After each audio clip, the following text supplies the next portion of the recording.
बड़ा eagle trap. जंगल में eagle का बहुत ही डर फैला था। ईगल छोटे छोटे जानवरों को बड़ी ही बेरहमी से मारता था, उनका बेवजह शिकार करता था। उसी जंगल में खरगोश था जो ईगल से अपने बच्चों का बदला लेना चाहता था। एक बार वो सोचता है, इस ईगल से दोस्ती करके उसे अपने झांसे में लेना पड़ेगा, तभी तो मैं उसका अंत कर पाऊंगा। ऐसा सोचकर खरगोश ईगल के पास जाता है और कहता है, ईगल, तुम्हारी तीक्ष्ण नजर और ऊंची उड़ान लेने की खूबी की वजह से मुझे तुम बहुत पसंद हो। मैं तुमसे दोस्ती करना चाहता हूँ, क्या तुम मेरे दोस्त बनोगे?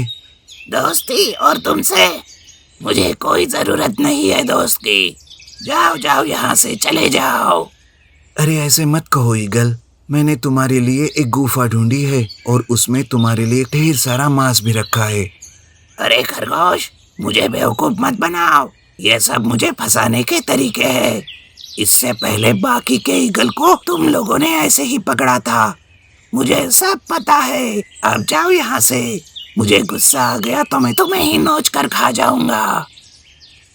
खरगोश उदास होकर वहां से वापस आता है और सोचता है, अरे ये तरीका भी काम में नहीं आया। अब क्या करूँ ईगल का अंत करने के लिए? कुछ अलग सोचना पड़ेगा। खरगोश सोच में डूबा हुआ था कि तभी वहां बंदर आता है।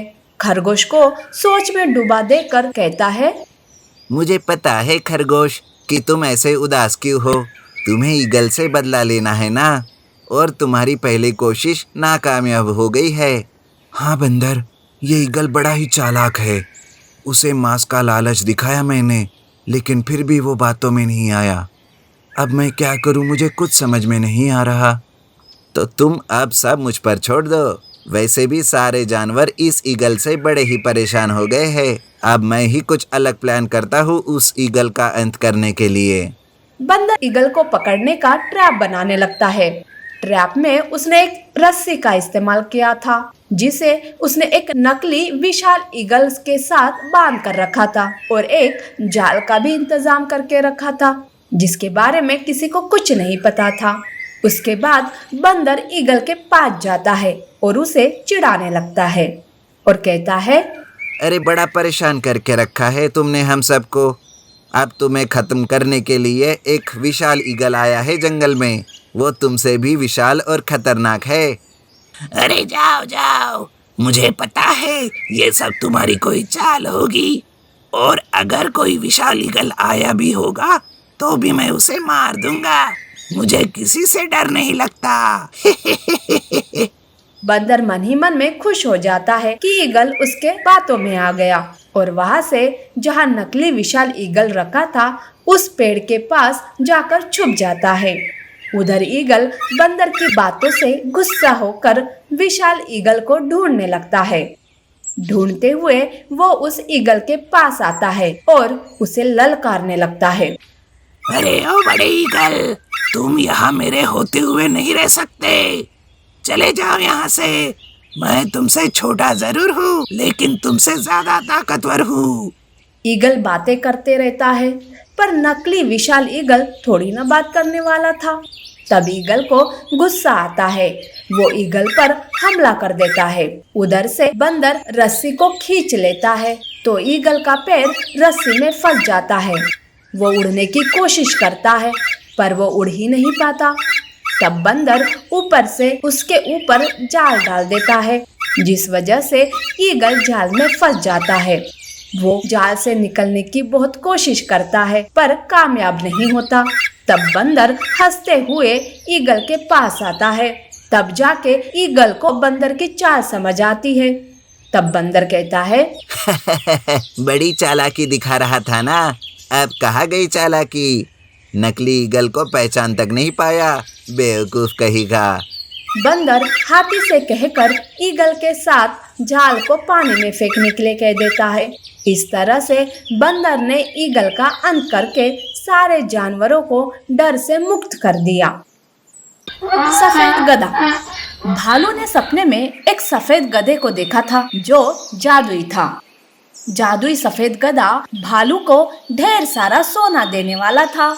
भालू ये सपना देखकर बड़ा ही खुश था कि तभी उसे सामने से आते एक सफेद गधा दिखाई देता है। तब वो बहुत ही खुश हो जाता है और अपने आप से कहता है, अरे वाह, मेरा सपना तो सच हो गया।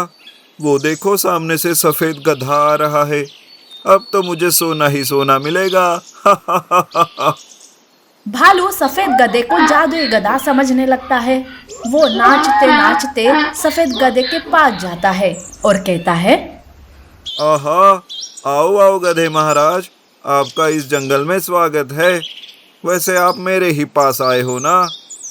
हाँ, वो ज़रा मैं थक गया था, सोचा जंगल में जाकर हरी भरी पत्तियाँ खाकर काम पर जाऊँ।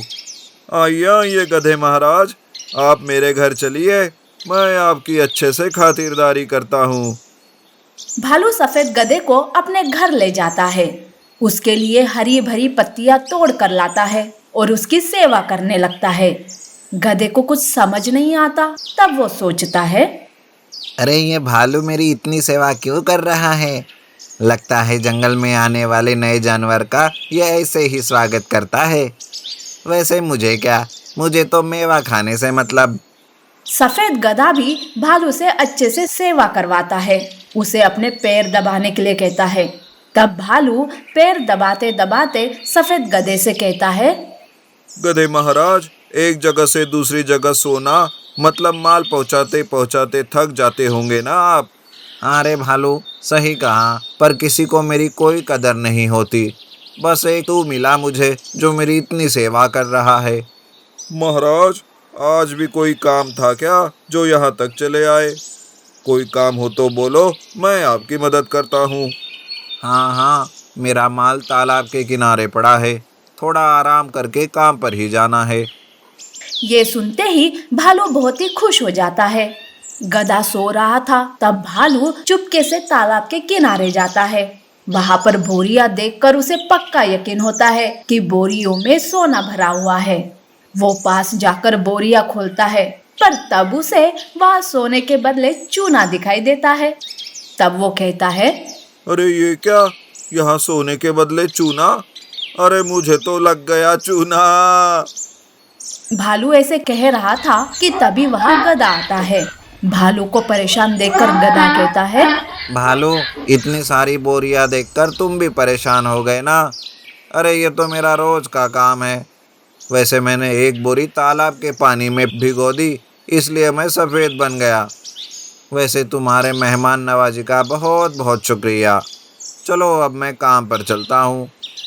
गधा चूने की बोरियां अपनी पीठ पर लाद कर तालाब को पार करने लगता है। पानी में भीगने की वजह से गधे का चूने का रंग भी निकल जाता है। ये देखकर भालू को उस गधे पर बहुत ही गुस्सा आता है और वो कहता है, अरे इस गधे ने तो मुझे गधा बना दिया।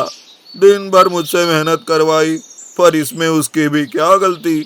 मैं ही बेवकूफ़ था जो उस सपने को सच मान लिया। आज के बाद कभी अपने सपने पर विश्वास नहीं करूँगा। भालू ऐसा सोचकर मायूस होकर वहां से चला जाता है और फिर कभी सपने को सच मानने की गलती नहीं करता।